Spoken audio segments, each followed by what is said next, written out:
যুদ্ধের দামামা বাইজা উঠল নবীর কাছে। এক বৃদ্ধা সাহাবী আল্লাহ রসুলের কাছে চলে গেল। চলে যাওয়ার পরে বললেন, ইয়া রাসূলুল্লাহ, ইয়া হাবিবাল্লাহ, নবী গো, আপনি তো আমাকেও যুদ্ধের ময়দানে নিয়ে যাবেন। পয়গম্বর বললেন, ও সাহাবী, তোমার নামও যুদ্ধে যাওয়ার লিস্টের ভিতরে আছে।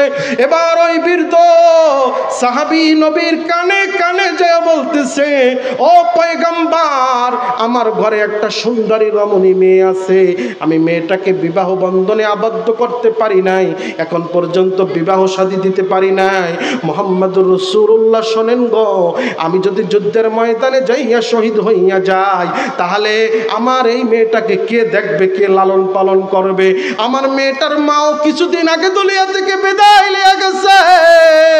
ও পয়গম্বর, আমি যদি যুদ্ধের ময়দানে যাইয়া শহীদ হইয়া যাই, আমার মেয়েটাকে কে দেখবে? পয়গম্বর, আপনার কাছে ওসিয়ত করে যাচ্ছি, আমি যদি যুদ্ধের ময়দানে যাইয়া শহীদ হইয়া যাই, আমার মেয়েটাকে আপনার মেয়ে বইলা স্বীকৃতি দিয়া আপনার ঘরে আমার মেয়েটাকে রাখবেন। পয়গম্বর সাহাবীর কাছে ওয়াদাবদ্ধ হলেন, ও সাহাবী, আমি ওয়াদা করতেছি, আমি তোমার মেয়েটার জিম্মাদারি নিয়ে নিলাম।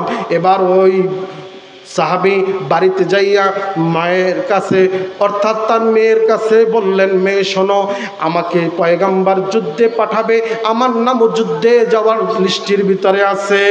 মা গো, আমি তোমারে ওসিয়াত করে যাই, আমি আমার নবীর কাছে বইলা আসছি, আমি যদি যুদ্ধের ময়দানে যাইয়া শহীদ হইয়া যাই, আমার মেয়ের জিম্মাদারি মুহাম্মদুর রাসূলুল্লাহ নিবে। ও পর্দার অন্তরালের মা বোনেরা, আমি আপনাদের ওয়াজটা করে যাই, মা গো, এই মেয়েটা আল্লাহ রসুলের মেয়ে হয়ে গেল। দেখেন কিভাবে এইবার ওই সাহাবী এইবার মেয়েটাকে বলতেছে, মা দুঃখ করবি না, কষ্ট নিবি না মা, আমি যদি যুদ্ধের ময়দানে যাইয়া শহীদ হইয়া যাই, তুই রসুলের দরবারে চলে যাবে, আমার নবী তোর বরণ পোষণ দেবে, তোরে সুন্দর দেখা একটা যুবকের সঙ্গে বিবাহ বন্ধনে আবদ্ধ করে দিবে। মেয়ের কাছ থেকে এইবার বাবা যুদ্ধের ময়দানে বিদায় নিয়ে চলে গেল। যুদ্ধের ময়দানে যাইয়া ঘটনাক্রমে আল্লাহ কবুল করছে, দিন কায়েমের সংগ্রামে যুদ্ধের ময়দানে ওই বীরদা সাহাবী শহীদ হইয়া গেল। কিছুদিন যাওয়ার পরে ওই মেয়েটা বাবার ওসিয়ত অনুযায়ী আল্লাহ রসুলের হুজরার ভিতরে চলে আসলেন, অর্থাৎ আল্লাহ রসুলের কাছে চলে আসলেন। আল্লাহ রসুলের কাছে চলে আসার পরে নবীর ডাক দিয়ে বলতেছে, ও পয়গম্বর, আমি আপনার অমুক সাহাবীর মেয়ে, আমার বাবা আপনার কাছে কি কোনো ওসিয়ত করে গিয়েছিল কিনা? নবী আমার ডাক দিয়া বলতেছে, মা রে, তোমার বাবা যুদ্ধে যাওয়ার আগে আমার কাছে ওসিয়ত করে গিয়েছিল, আমি যদি যুদ্ধের ময়দানে শহীদ হইয়া যাই, আমার মেয়েটাকে আমার কাছে রাখতে বলছে। মা গো, তোমার নাম কি বলো? মেয়েটা ডাক দিয়া বলতেছে, ও পয়গম্বর, আমার নাম হলো আমিনা।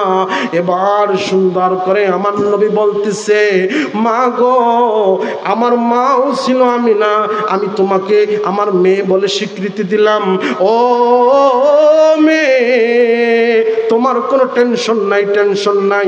কিছুদিন মেয়েটা আল্লাহ রসুলের ঘরে থাকার পরে এবার আল্লাহ রসুলের মাথার উপরে জিম্মেদারি, এই মেয়েটাকে সুন্দর একটা ছেলে দেখা বিবাহ দেওয়া দরকার। এটা জিম্মেদারি কিনা, ঠিক কিনা বলেন?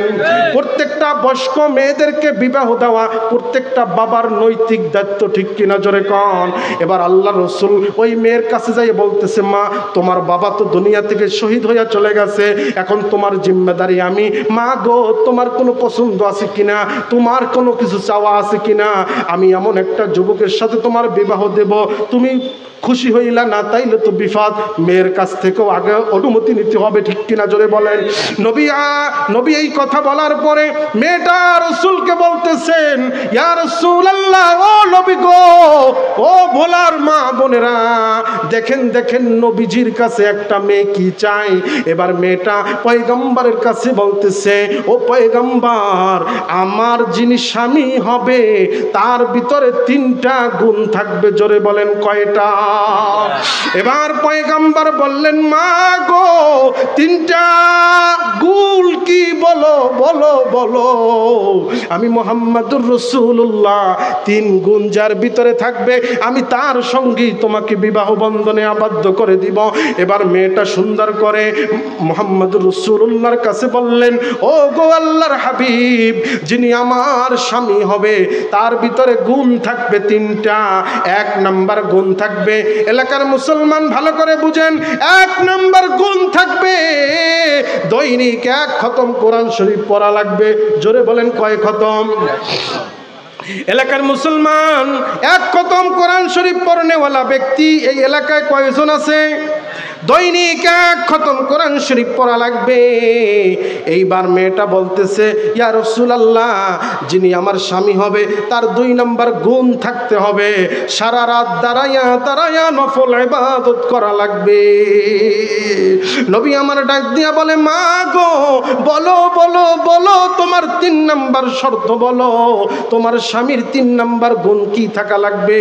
এবার মেয়েটা ডাক দিয়া বলতেছে, ইয়া রাসূলুল্লাহ, ও পয়গম্বর গো, যিনি আমার স্বামী হবে তার 3 নাম্বার গুণ থাকবে, সারা বছর নফল রোজা রাখা লাগবে। এর এলাকার মুসলমান এই কথাটা কেন বললাম? এই তো সামনে কয়েকদিন পরে রমজান চলে আসতেছে। আমার নবী ডাক দিয়ে বলতেছে, মা গো, তোমার এই 3টা গুণ যদি কোনো যুবকের ভিতরে আমি পাই, আমার কোনো নওজোয়ান সাহাবীদের ভিতরে যদি পাই, আমি তোমার সঙ্গে তার বিবাহ বন্ধনে আবদ্ধ করে দিব। মেয়েটা খুশি মনে বললেন, ঠিক আছে ইয়া রাসূলুল্লাহ, আপনি সেটাই করেন। আমার নবী এইভাবে সাহাবায়ে কেরামদের সামনে বয়ান করতেছে। বয়ান করতে করতে করতে করতে এক সময় ডাক দিলেন, ও আমার সাহাবীরা, যুবক সাহাবীরা, কে আছো? এই 3টা গুণওয়ালা। 1 নম্বরে দৈনিক 1 খতম কোরআন শরীফ পড়া লাগবে, সারা রাত দাঁড়াইয়া দাঁড়াইয়া নফল ইবাদত করা লাগবে, সারা বছর নফল রোজা রাখা লাগবে। এই 3টা গুণওয়ালা কে আছো গো? এমন সময় পয়গম্বরের সামনে একটা নওজোয়ান সাহাবী দাঁড়ায়া গেছে। বলেন নারায়ে তাকবীর, লিল্লাহে তাকবীর। পয়গম্বরের সামনে যখন একটা যুবক দাঁড়ায়া গেল, পয়গম্বর এইবার ডাক দিয়া বলতেছে, ও যুবক, তোমার ভিতরে কি এই 3টা গুণ আছে? যুবক বলতেছে, ইয়া রাসূলুল্লাহ, আমার ভিতরে এই 3টা গুণ আছে। এবার আল্লাহর রাসূল বলতেছে, সত্য কইরা বলো। পয়গম্বর, আপনার সাথে আমি মিথ্যা বলবো না, আসলেই আমার 3টা গুণ আছে। এইবার ওই মেয়ের সঙ্গে এই ছেলের সঙ্গে আল্লাহর রাসূল নিজে বিবাহ পড়াইয়া দিচ্ছে। স্বামী স্ত্রী 2 জন বছর ঘরের ভিতরে ঢুকছে, প্রথম মোলাকাত হয়ে গেছে। এরপরে সুন্দর করিয়া স্ত্রী স্বামীকে কদর করতেছে, স্বামী স্ত্রীর কদর করতেছে।